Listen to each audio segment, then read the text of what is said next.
So we welcome everybody. We are, in terms of the prakim in Shmuel Bet, in the middle of the story, chapter 19. And if you're just jumping in, you think, what? In the middle? Like, I want to start the beginning of the book.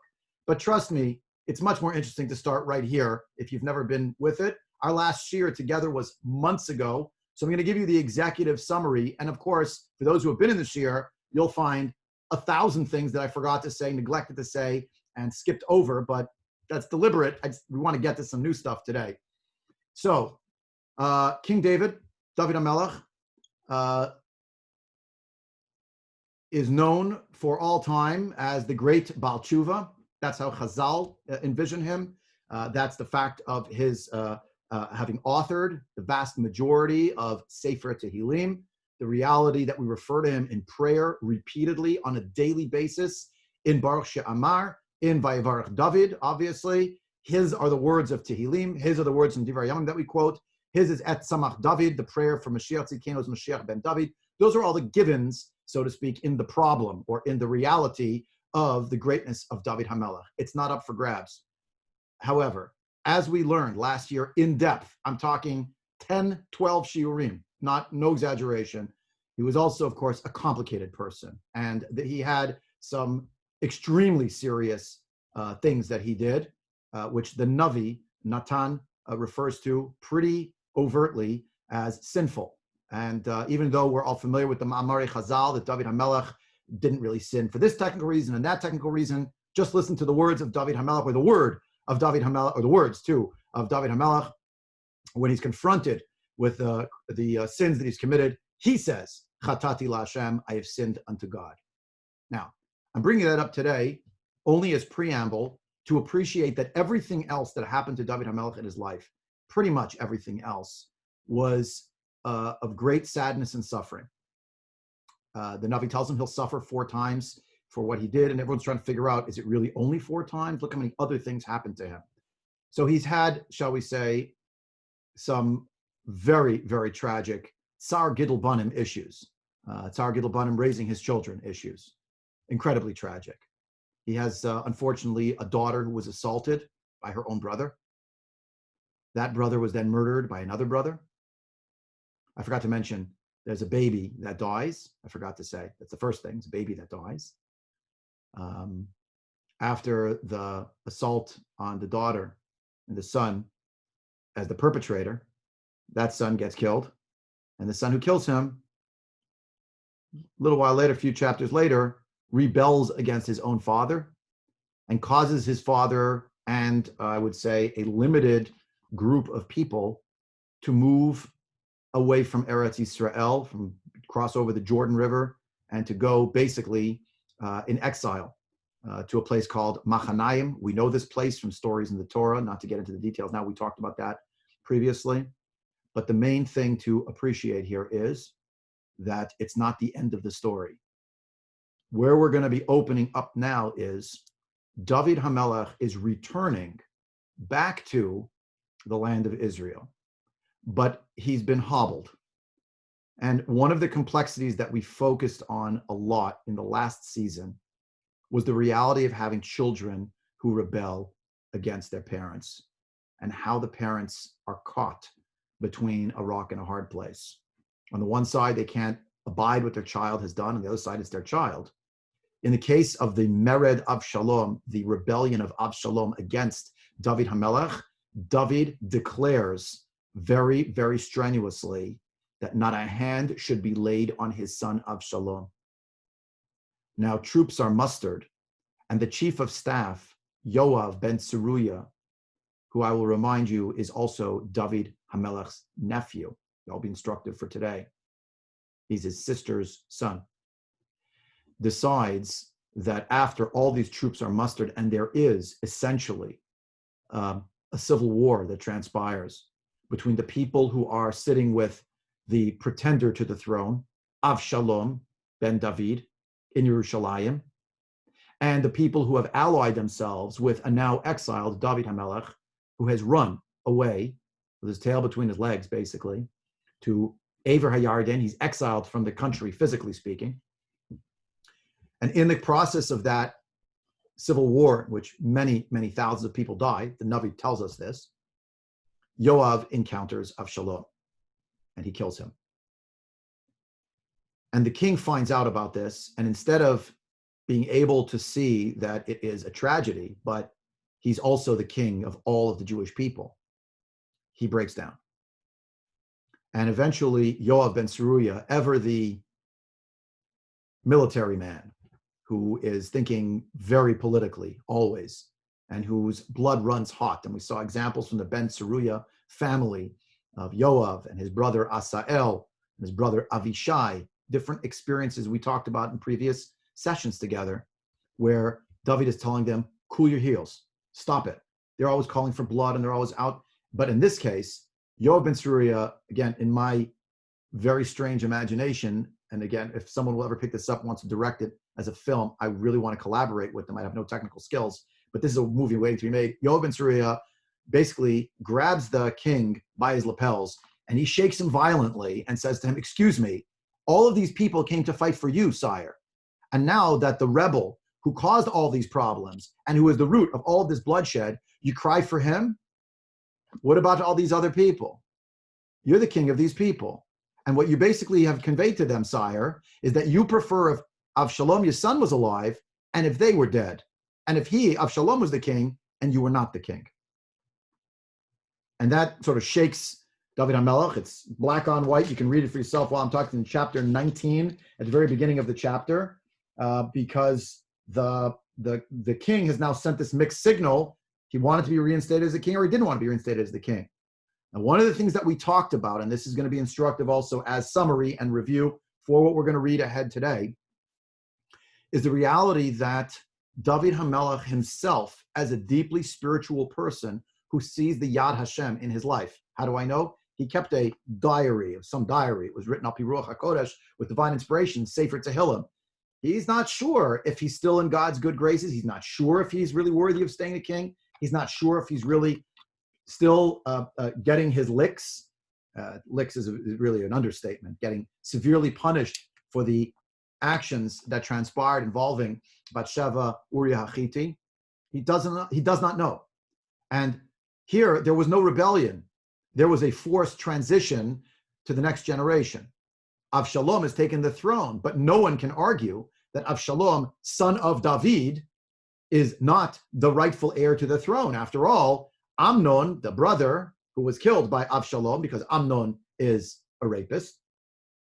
So Avshalom has asserted himself, and he's charismatic, and he has long hair, whatever that means, apparently very becoming on this man. He has long hair, it's flowing, and he's very tall, and he's very strapping, and he has a good way of speaking to people. That's the charisma factor.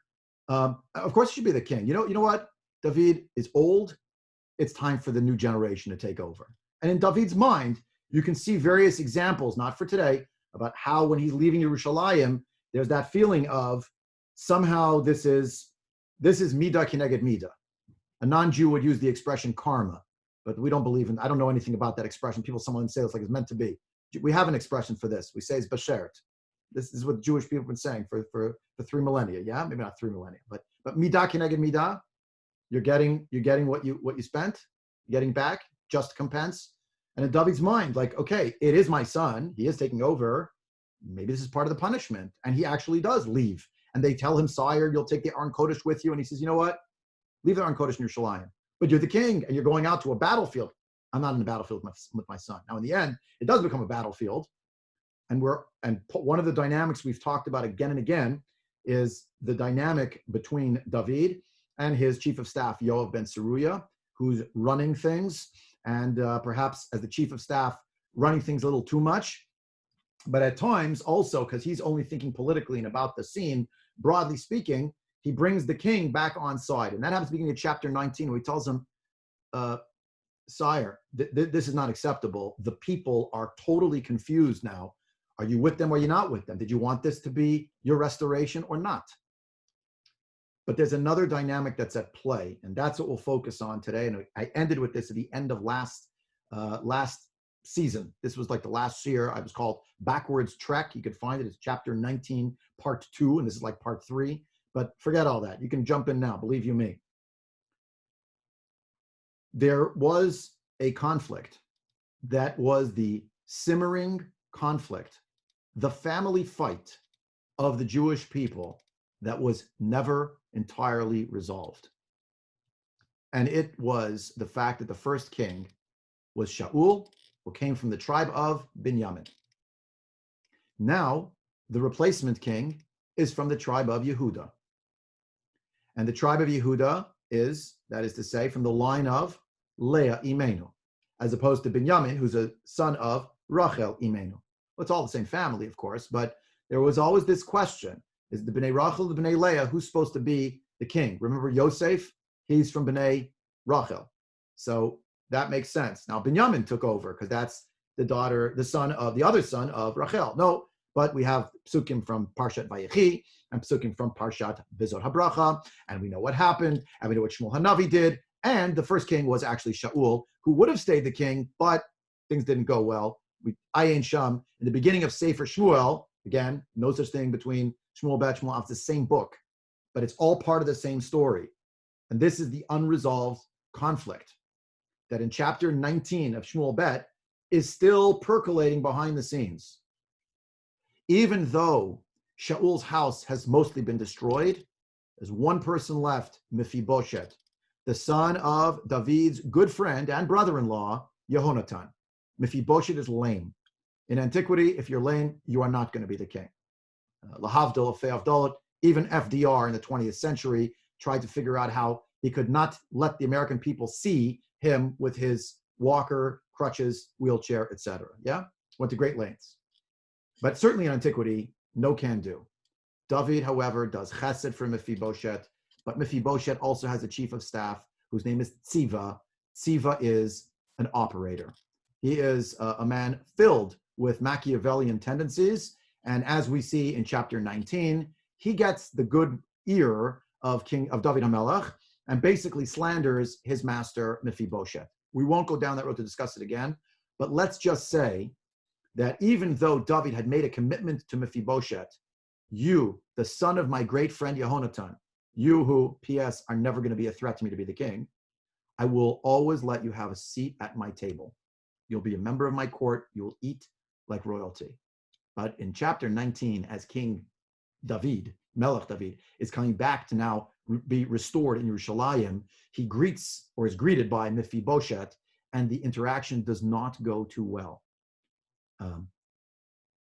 The end of it is, David tells Mephibosheth, basically, I'm giving your estate over, half of your estate is going to Tziva, and Mephibosheth saying you give him the whole estate. But people heard the news. People heard then that the last descendant of the house of Shaul, he was shamed in some way.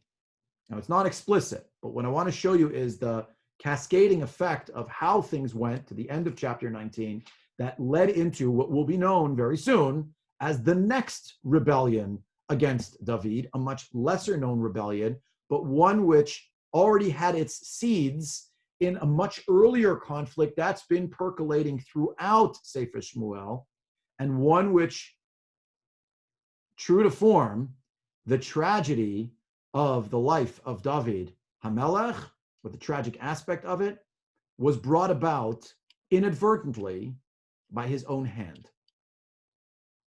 Lahavdol fe'avdalot, I've said it many times, but lahavdol, that's probably where Shakespeare got the idea for many of the tragedies that he wrote, that the tragic figure always and forever brings about their own downfall. And that's the irony of it. They are the one who caused their own downfall in whatever capacity. So that's that's all introduction and summary. I hope it wasn't too burdensome. It took a little while to do, but that brings us up to speed. If you open up, I'm in Sefer Shmuel Bet. I'm in chapter 19, and I'm in chapter 19 on it's page 390 in the Koren Tanakh, 390 if you're in the Koren Tanakh, and we're up to verse 22. Pasuk Chav Bet. So Perak Yud Tet, Shmuel Bet, Perak Yud Tet, Pasuk Chav Bet, verse 22. And I'm just those who have learned together with me, you know how it works already. We skip around a little bit, but generally we try to move through the psukim. We actually learned these psukim already. There's a sidebar story that when David is leaving town and his stock has plummeted, a man named Shimi ben Gera from the tribe of Binyamin heaps scorn and all sorts of imprecations on the head of a downtrodden king. And he's throwing garbage at him and saying, "You no goodnik, look what you did to the house of Shaul, to the whole tribe of Binyamin. We're the rightful leaders." And David and the chief of staff, of course, then is already saying, "Sire, kill him. Who cares?" And David is saying, "Give it up. It's enough. I'm leaving." And David's own reaction to that is, maybe this is part of my just desserts. Maybe I'm deserving of these curses leveling against Shimon ben Gera. Now, as David is returning, Shimon ben Gera comes out. I think the word would be he is now extremely contrite for his previous words. His life depends on it. And with a certain obsequiousness, he comes forward to the king. "Oh, sire, forgive me." And on verse 22, Avisha ben Tzeruya, basically, again from the Tzeruya family, their blood runs hot. They're military men. Let's action. Vayan Avishai ben Tzeruya v'yomer hatachat zot liyamat shimi kikilet Mashiach Hashem. Who cares if he said sorry, sire? Kill him. Even now, after all this time, you're coming back already, and you're back on top. V'yomer David, ma liva lachem b'nei Tzeruya kitiru li hayom l'satan. Why are the Bnei Tzeruya? Why are you always sort of inviting me to kill so-and-so? By the way, the Bnei Tzeruya were also telling David to kill Shaul when David was on the lam running away from Shaul and his roving units that were looking for David when David was living as a fugitive. Yeah? And David was saying all over and over again, I will not kill Shaul. He is the king. And they're saying, David, you're the king. This was in Shmuel Aleph, yeah? But this is now sort of the breaking point. David is saying, it's enough already. Give it up. You're always my obstacle. Hayom yumat ish b'Yisrael yadati ki hayom ani melech al Yisrael. Like, does it make me more the king if I kill him? I got it. I'm the king now. Another person should die. Enough people haven't been killed.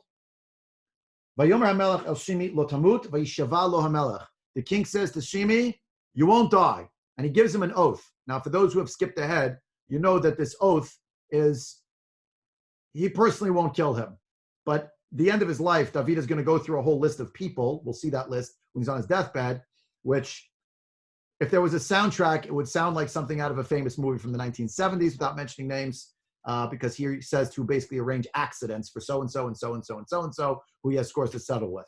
We'll have to get to that when we get to that. But at least here, as Churchill once said, in victory, magnanimity. Churchill didn't make it up. This was already the way of a famous American president after a civil war. Where do you think he got his ideas from? As one of the most important books that animated his life, informed his speeches, and I dare say some of his most important decisions after that civil war and during the civil war. It's right here. I'll mention parenthetically, I'm owed a happy birthday on this fine day. It's October 22nd. And on this day in 2013, I was born again as an American citizen. So that's an aside. But so I think today a lot about my American identity. Okay. So moving right along. Then comes Mephibosheth, the son of Shaul. Shelley asking a great question. I don't know the answer except to say it probably is because there's silences in between the statement of Shimon ben Gera, pause. Avishai says what he says. The Navi is highlighting.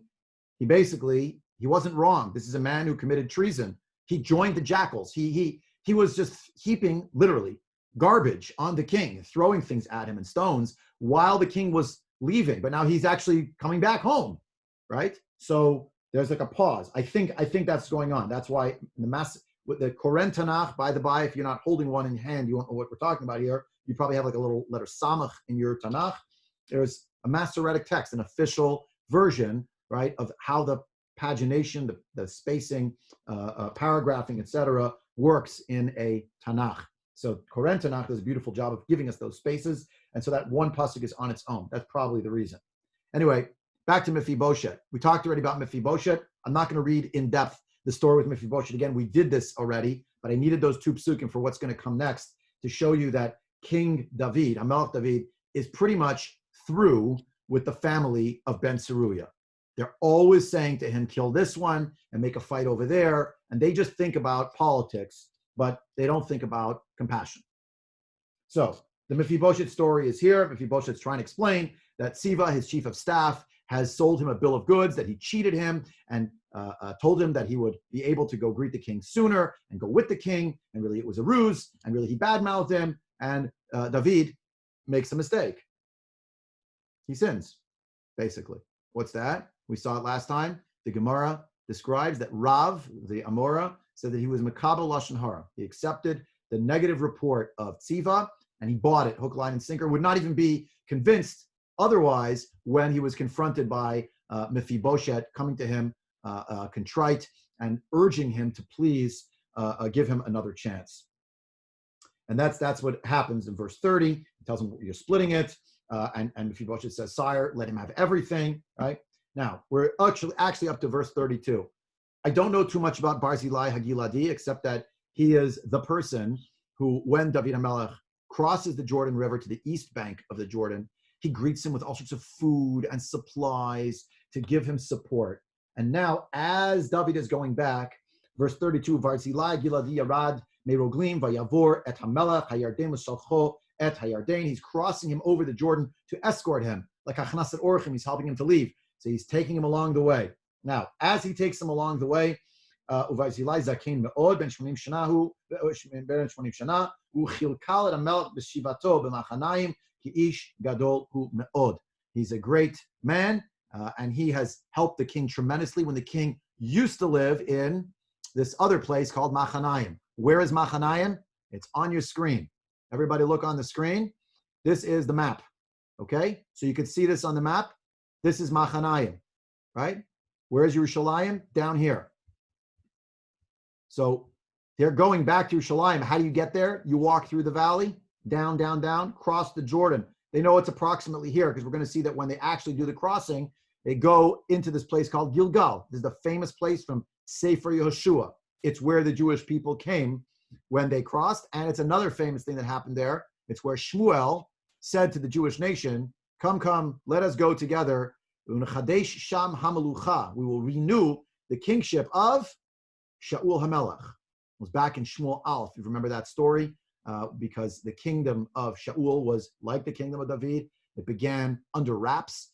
And then as it's being announced and trumpeted, figuratively and literally, Shmuel invites everyone, let's go together to this place where we'll welcome the new king and we'll crown him as such. So Barzillai Giladi escorting David HaMelech, and he's 80 years old. V'imar HaMelech Barzillai, verse 34, page 391 in the Koren Tanakh, Pasuk Lamed Daled. The Melech says to Barzillai, note that he's being called HaMelech in all of these psukim. We've seen this as something again and again in Tanakh. David is sometimes called David, sometimes he's called HaMelech. When he's being called HaMelech, he's in his royal role. When he's David, he's an individual. He's a dad who has problems with his children. That's stating it mildly.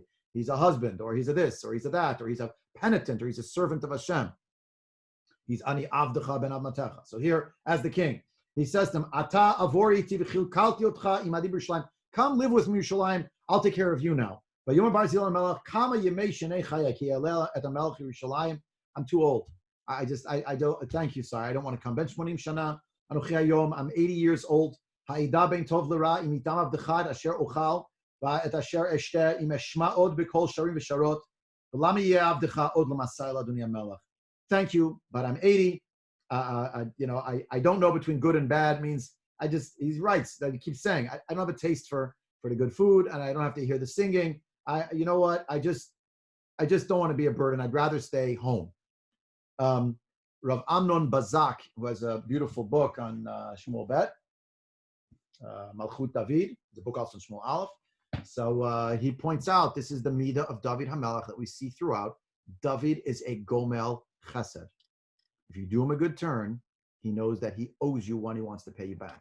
Not because of tit for tat, but because he has this long-standing memory of he wants to be good to people. By the by, he was very good to Shimi ben Gera, didn't kill him. He was very good to Barzillai Giladi, and in the middle, we have this idea that he was very good to Mephibosheth and Yehonatan, but a little check on the, like a knock on his card, if you will, for how he treated Mephibosheth. It's sandwiched in between two stories about magnanimity. Of course, here Barzillai begs off, verse 37.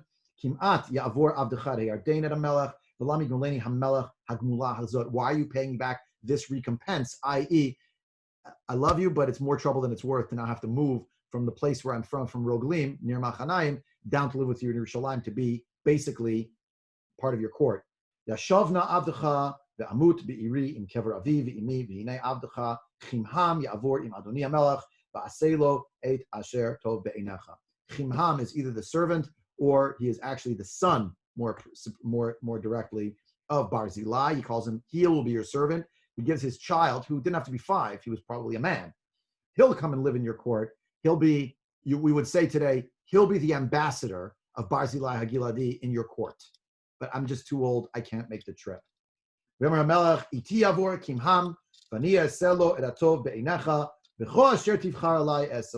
tell me what you want, and yes, I'll take Kimham with me, and he will be with me, and together, I know I can trust him. That's the basic idea, right? He was with me when the chips were down. Remember, Barzillai Giladi is giving all these gifts to David HaMelech when David is on the outs. He's leaving. His sun is setting. He doesn't have any power left, but he was propped up. He was supported.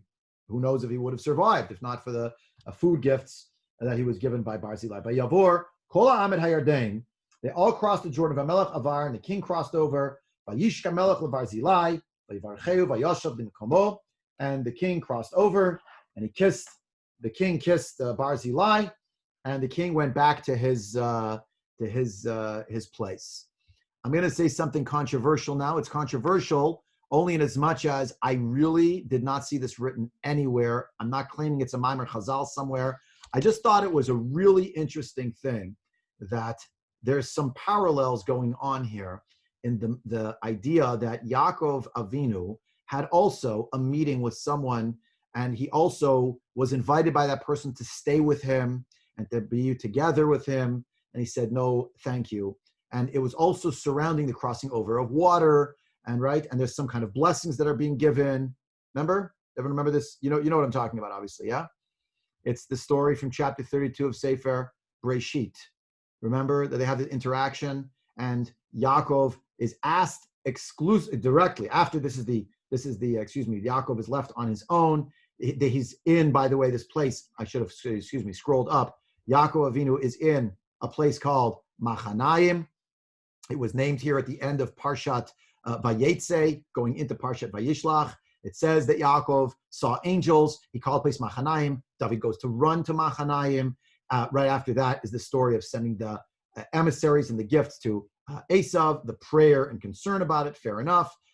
There aren't direct parallels, but I think there are some parallels here because Yaakov has a war with, or at least a battle with some man. He struggles with him. They have ko imo, a struggle, and the idea that they look like they're embracing each other while they're having their fight, that there's a blessing that's given afterward. And then, of course, the meeting with Esav that happens the next day, where we have the idea that when they meet each other, right, there's also this hugging and the falling, etc. But what is it after the hugging and the kissing? What does it lead to in the end of all these things? Right? What does Esav say? You know what? Let's stay together. Right? We should really live together. What does Yaakov say? Well, it's going to be very hard for me. I don't think we can do it. You can go. What does Esav say? I'll send someone with you. And well, no, thank you. I'm not interested. Right?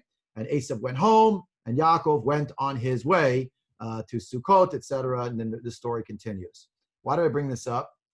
We talked a little while ago about a way in which David HaMelech, it has certain parallels. This is the Torah of Rav Yaakov Meidan Shlita, the Rosh Yeshivat Har Etzion in Medinat Yisrael. That there are parallels between David HaMelech and his life and another character in the Torah, an unlikely character. Anyone remember who it was? Esav. Yes, thank you. 2 people who are referred to as Admoni. 2 people who had 400 men with them. 200 people who engaged in violence. 200 people who were involved in being the military hero for the family.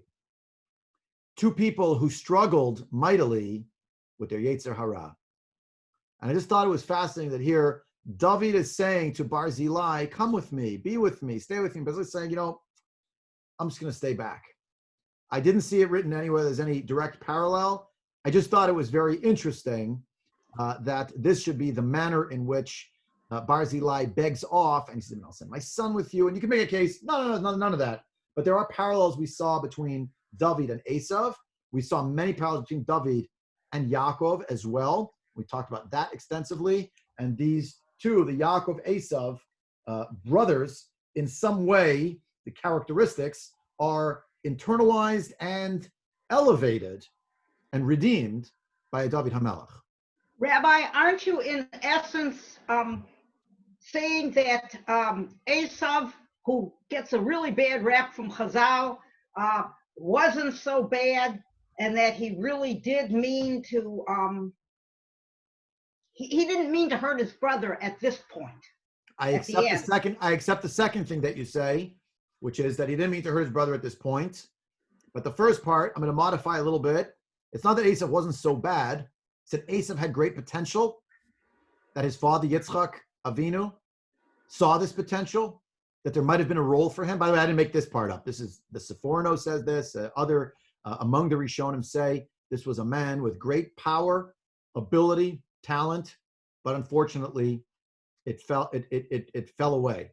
And instead, his persona became one characterized by violence, impetuousness, and that ended up becoming his legacy, if you will. So I'm not saying that he wasn't so bad. It's that he didn't start off so bad. Yeah. Rabbi, for me, it's a lesson in contrast. Good. They might both have red hair, which I can relate to, but it's a lesson in contrast. You start out a certain way, and what do you do with it? Right. By the way, there's a discussion if it literally means, Admoni means red hair or ruddy complexion. Oh, okay. Remember? We talked about it. It could be he was a ginger. It was red hair. But I know what you mean with the red hair. I know. That's good. It's good. Okay. Now, let's move to the next piece. Pasuk Memal. Vayavor HaMelech HaGilgala. V'chimhan avar imo v'chol am Yehuda. He'aviru et HaMelech. V'gam chatzi am Yisrael. The king crossed to Gilgal. Chimhan is with him. Just telling you he stayed with him. And who comes to cross him over? The tribe of Yehuda and half of Am Yisrael.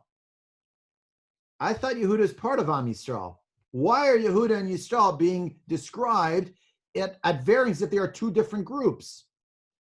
And here is where we come to the crux of the simmering pot on the stove, the unresolved conflict of all of Jewish history to this point that is still percolating and is simmering, and we can start seeing the bubbles forming in the bottom of the pot, because it's not going to be long before it's going to boil and boil over again. And here we see it, by the way, the Mefarshim point out that the word Chatzi Am Yisrael doesn't literally mean 50%, it means a portion of.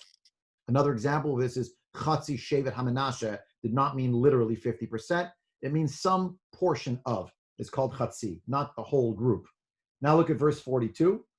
Kol ish Yisrael ba'im el HaMelech, vayimru el HaMelech, madua gnavucha achenu ish Yehuda, vayaviru et HaMelech ve'et beito et HaYarden, v'chol anshe David imo.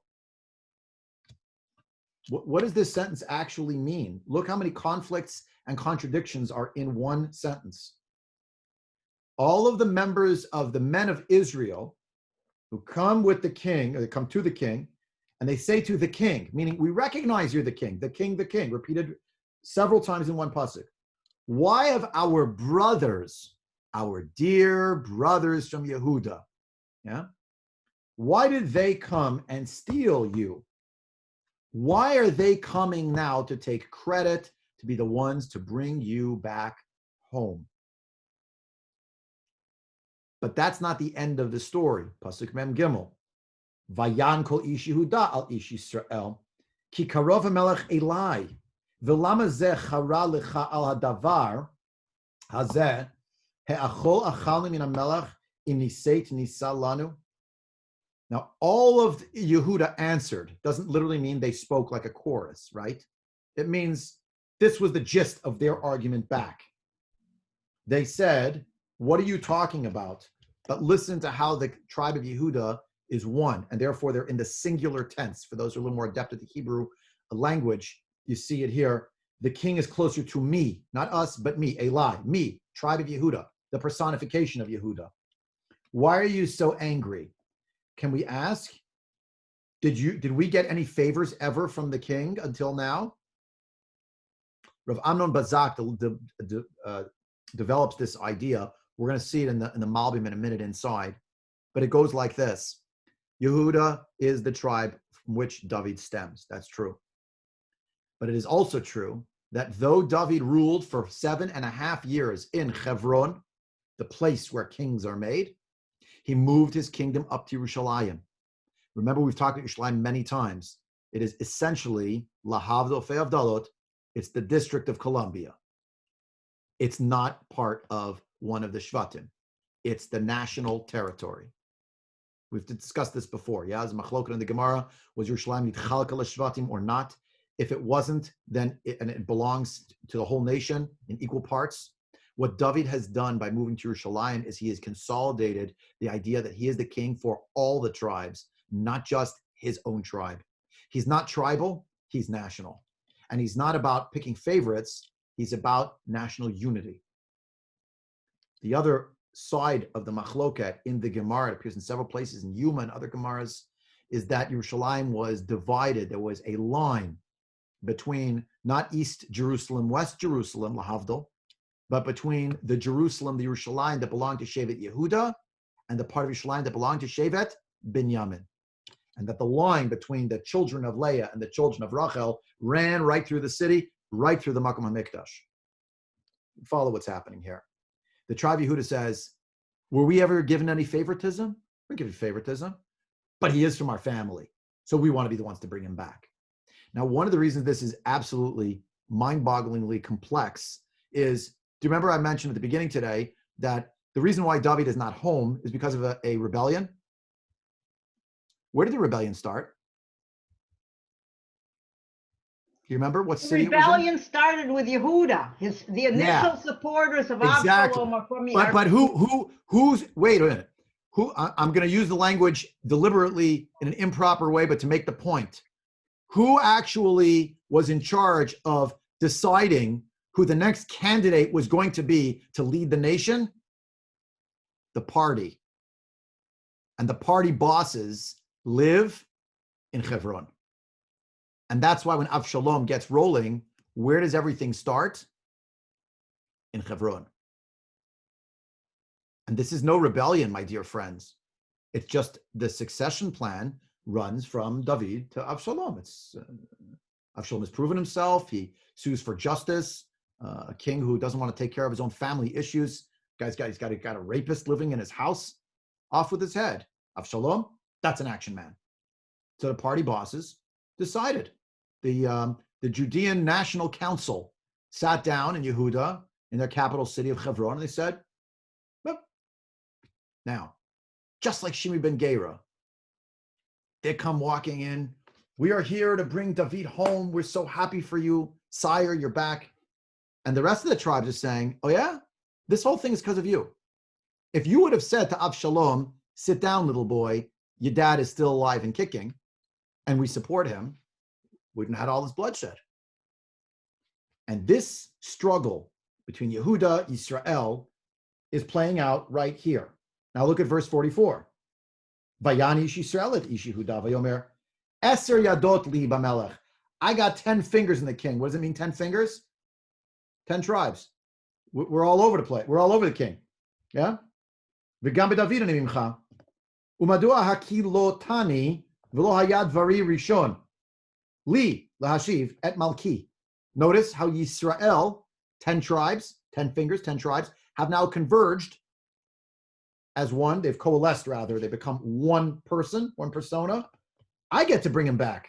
Vayikesh devar ish Yehuda midvar ish Yisrael. But the words of Yehuda were stronger, more forceful, more vociferous in the way in which they communicated. He's from our tribe. And that is why Yehuda were, in the end, the ones to really bring him across the Jordan River and to bring him back to be installed back in Yerushalayim. This caused tremendous bad blood. And you see how right here, the whole question of, wait a minute, we're 10 tribes, you're one tribe, and we weren't responsible for this rebellion. And we, if you look back, when the war was being fought with Avshalom, against Avshalom's supporters, direct supporters, it says that Yisrael came. Now, who's Yisrael? It's these tribes. But the Sefer is actually also being written against the backdrop of the reality of what's coming next. I'm not going to tell you anything you don't already know. Many of us have already studied this cycle many, many times in our lives. We know what's going to happen after Shlomo HaMelech dies and his son Rechavam takes over. Who's going to take over for 10 fingers of the nation? Another man. Ephraim, not exactly. Binyamin. Yeah. The point is, you're right, but it will be a split. And Ephraim is from the B'nai. Ephraim's the son of Yosef. Who's the son of? B'nai Rachel. Bingo. The repair between Yehuda and Binyamin basically is going to happen. But the repair between the B'nai Leah and the B'nai Rachel didn't happen. And it was setting the stage. Now look what happens. The next pasuk right here, we'll get to in a minute. Well, actually, let's read the next pasuk. My light just went off in my room. Give me 1 second. The next pasuk that we're up to is going to be actually by the numbers, the next parak. But I want to put in a caveat I say every year and sometimes several times. Forget the numbers of the chapters. They were imposed on the Jewish people, unfortunately, through no choice of our own, by people who are not from our religion and who happen to be not our friends. They were a merciless enemy who wanted to compel us time and again to fight with them to prove, so to speak, the falsity of one religion and the truth of the other. Well, they failed, but they would keep at it. So they imposed numerical chapters. When you look in the Koren Tanakh, page 391, or in the Tanakh that you have, hopefully it's this way as well, there is no space between verse 44 of chapter 19 and verse 1 of chapter 20. You know why? Because they're actually connected intrinsically. It's not another paragraph. It doesn't happen 10 minutes later. It happened immediately after it. It's part of the same story. The Yisrael people said, I got 10 fingers in the king. How dare you, Yehuda, decide you're running things? And in that environment, where there's kerosene all over the place, Visham Nikra Ish Blial, there's a man who is, Koren translates worthless, I would say wicked. Blial is a man who's conniving, calculating, wicked. Ushmo Sheva ben Bichri, Ish Yemini, tribe of Binyamin. Vaitkaba Shofar, he blows the shofar. You blow the shofar when you want to be coronating the king, which is done on Rosh Hashanah. Vayomer, Ein lanu chelik b'David, lo nachala lanu b'ven Yishai, Ish lo ohalav, Yisrael. We have no share in David. We're not a part of the heritage of the children of Yishai. Everybody from Yisrael, go home. Who is Yisrael? It's anybody other than the tribe of Yehuda. Go home. Vayal kol ish Yisrael nacharei David, acharei Sheva ben Bichri. Who followed him? According to this, everybody. Another rebellion. The Ish Yehuda davku malkam, and here the tribe of Yehudas, I no doubt they were all holding placards that said, you see, we told you so, but Ish Yehuda stayed with Yehuda, with David. Davku b'malkam, min Yarden ben Yerushalayim, from the Jordan River. He was there in Gilgal all the way to Yerushalayim. Vayavod David al beito. Okay, we'll get to the next piece in a minute to understand what's going on. Actually, you know what? Let's read the next two psukim, because it's actually next three psukim going to be important. It's just on the surface, so don't hit me up with questions about that, because I gotta show you some source and stuff. We didn't see the Malbim yet. Got a few minutes left, which is David vayavod David el beito Yerushalayim vayikach hamelech eser nashim pilat shim asher yiniach lishmor habayit vayiknem beit mishmeret vayichal keleim va'aleihem lova v'tiyenet tzrurot ad yom mutan al menut chayut. Very strange, but he comes home. He finds the 10 concubines who had been left there when he had run away, who he had left to somehow guard the house. They were all violated by Avshalom. Interesting, the same man who killed the rapist is now also taking what is not his and overreaching and boundary violations galore and acts in a predatory manner, but that had political overtones. So people, I don't know, somehow they decide that it's not as bad. I think it's just as bad. That's Ania Katan. That's what I think. And David, puts these women basically to live as living widows, and he does not live with them anymore. Look at verse 4. Vayomer HaMelech el Amasa Hazeik li et ish Yehuda shlosh yamim bata po amod. Let me tell you why this pasuk is incredibly significant and why it was David's attempt to solve two problems, kill two birds with one stone. Amasa is David's nephew. David has two sisters. One sister is named Tzeruya. The other sister is Avigail. Tzeruya has three sons. This woman, Tzeruya, his sister, David's sister. And those three sons we've talked about. Avigail, his sister, not his wife, his sister Avigail, has a son whose name is Amasa. But if you remember from so long ago, from last year, you know Amasa is also? Amasa He was the chief of staff for Avshalom during the rebellion. Bingo. And so this means that David is trying to get rid of Yoav and have a reconciliation. Two birds with one stone. Exactly what Shelley said. Exactly. Solve two problems. I'm done with you, Tzeruya people. And I got a great guy put into place. Now, a great guy, he didn't have much experience except when he was leading an insurrection against David, Malka Mashiach. But other than that, great guy. And do you know who he is? Oh, he's the voice of reconciliation. Now, he's the perfect guy for rebellions. Now, he tells him, go get the people from Yehuda. I give you 3 days, and get back here. For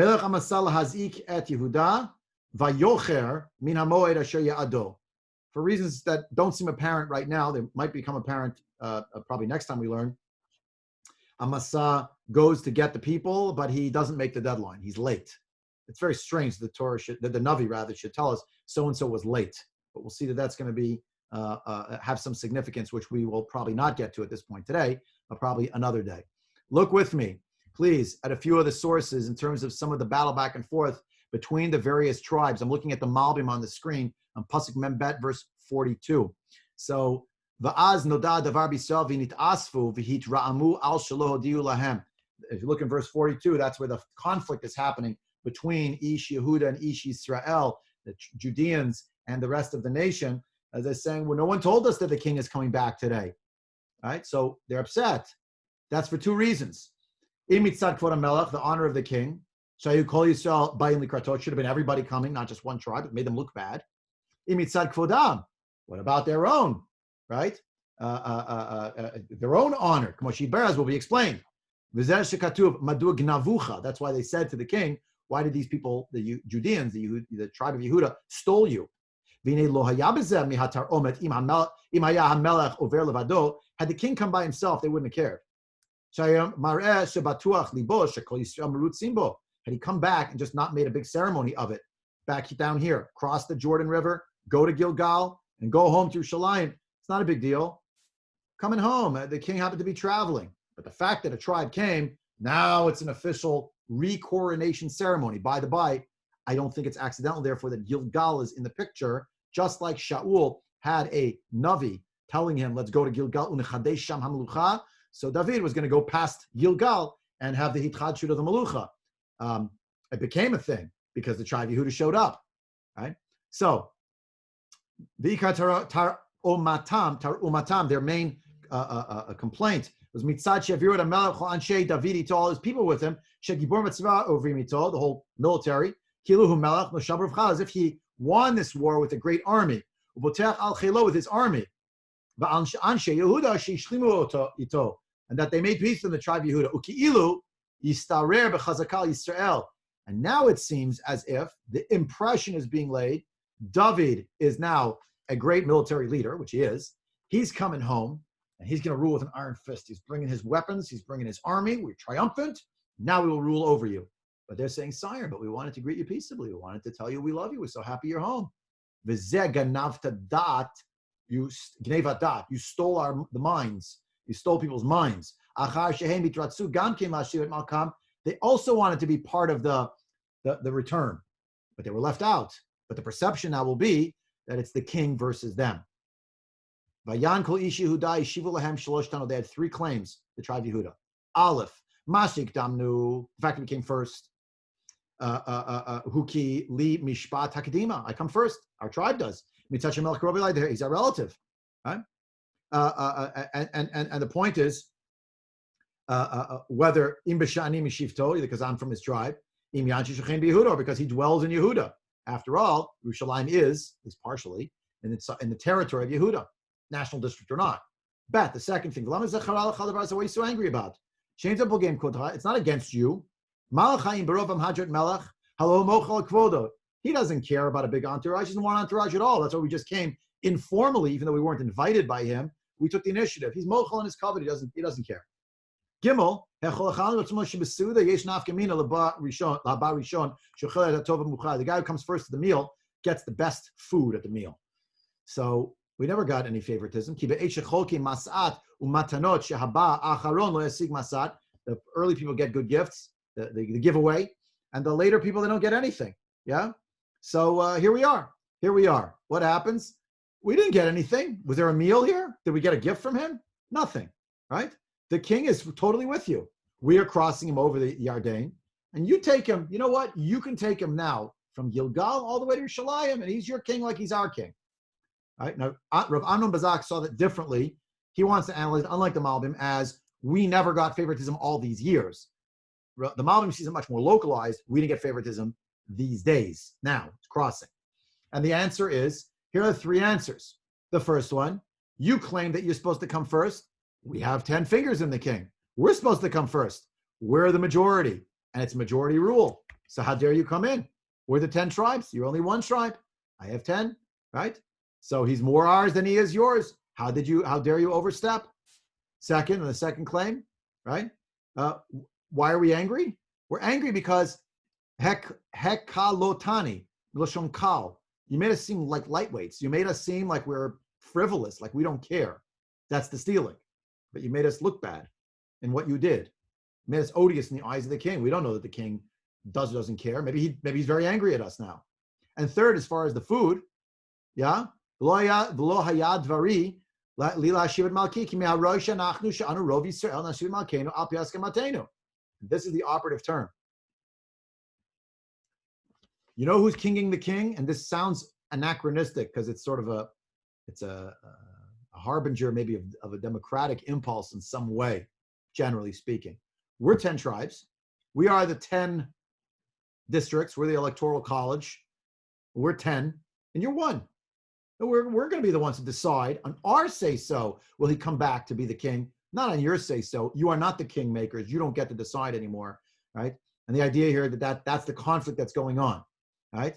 So it's the notion that there was an argument back and forth, but in the end, the ones who were actually stronger in their arguments, the ones who pushed harder, were the Bnei Yehuda. Ba'yadei zen, through this, now this gave Sheva and Bichri the opening to rebel because the 10 tribes felt cast aside by Yehuda, cast aside by their king. They went with Gittins, and they were given a smack across the face, upside the head. So they're not happy. So now Sheva and Bichri said, this is my chance. Now we don't have time to see much more inside today. We're out of time. I'm trying to get this year to do tshuva, Hugh, a little closer to the time. I had a long introduction, so this hasn't been an hour-long share, but nonetheless, I just want you to see on the map where this all transpired. This is what we talked about before. This is where he crossed the Jordan. Look with me on the map here. Jerusalem's over here, obviously, Yerushalayim.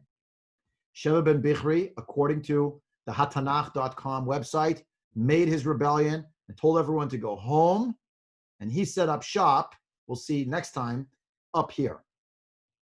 Today, if you look in today's map, it's approximately where Kiryat Shmona is. And I'm not entirely sure if it's in the valley near Kiryat Shmona, if it's actually in the great mountain ranges that would be today, let's say, southern Lebanon. I don't know. But the point is that Sheva ben Bichri, it makes sense. Here's Yerushalayim, the southern kingdom. He's going to go and make a northern kingdom. And it's very far out of reach of David HaMelech. And he thinks, erroneously, nobody's going to come for me. instead, I'll just get the people, instead of them going south, now they'll come north. This will be also a pretty remarkable prefiguring of something that's going to happen when Yeravam ben Nevat does set up shop with the 10 tribes of Israel, and he calls himself the new kingdom of Israel and not the kingdom of Judea, right? So we'll have to come to that next time. We'll have to stop here for today. I hope you enjoyed the shiur. What's going to happen is next week we're actually going to hopefully start with pasuk vav, but we'll also have to see a little more in depth what is going on here, the strangeness with these women, why it's sandwiched in the middle of the story. Seems like a non sequitur. What's going on with the idea of Amasa coming late? Who cares? And why was that a feature? And what happened next in the story, which unfortunately, spoiler alert, has once again tragic and bloody consequences. But like I entitled the shiur, "Brothers at the Brink Again?" ? I don't want to get political over here in terms of what's going on in Medinat Israel, but we see that so often, sadly, there are conflicts. And those conflicts, if they're not checked, chas v'shalom, could lead to terrible consequences. And we have to think a lot, long and hard, even those of us who are not citizens of Medinat Israel yet, about what it means that the Klal Yisrael is up to this, and the davening we need to do, and at least in our own Daled Amot, the ways in which we should try to, as much as we can, abate conflicts, and if not even resolve conflicts, and to bring more peace into the world for us, and by extension then for all of Klal Yisrael. So Well, wish Rabbi, everyone a great rest of the day.